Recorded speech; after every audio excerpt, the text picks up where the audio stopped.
सरपंच त्या अक्षाला सांगा बरं का, तो हळूहळू माझ्या जागेत शिरायला लागलाय. तो जर अजून शिरला का नाही कार्यक्रमच करील त्याचा मी. काय माहिती का तुम्हाला, तुम्ही एकटेच इथं आलाय. 2 जण आले असते तर दोघांची बाजू ऐकून घेता आली असती. मला एकट्याने आलं म्हणजे होतंय काय माहिती का, एकच जण त्याची बाजू मांडतोय. त्याला बोलून घ्यायचं ना तुम्ही. अहो सरपंच, पण आम्ही समजून घेतोय ना, तरी पण वरून अजून आम्हाला शिकवतात. असं कुठं असतं का? बरं थांबा, मीच बोलून घेतो त्याला. काय असेल ते विषय आपण इथंच मिटवून टाकू. मग जागा माझी, सगळं माझून त्याचा रुबाब चाललाय. नाही तर काय. हॅलो अक्षयराव. सरपंच, मला यांच्याशी वाद घालायचा नाही अजिबात. मला तरी कुठं वाद घालायचा आहे, मला तर तो तोंडच बघायचं नाही.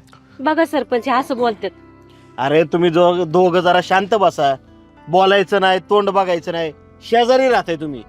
अरे तुला रोज सकाळी उठल्यावर त्याचंच तोंड बघायचंय आणि त्याला तुझं, आणि एकमेकांशीच बोलावं लागणार आहे. तेव्हा काही गोष्टी गोडीत मिटून घेतलेल्या चांगल्या असतात. शेजारी भांडणं चांगली नाही, दोघांचं नुकसान होईल तुमचं. त्यात विषय काय झालाय नेमका, मला तो विषय स्पष्ट सांगा. तुमचं ते राहिलं बाजूला, मला ह्याचं तोंड बघायचं नाही, ह्यो चुकीचं आहे.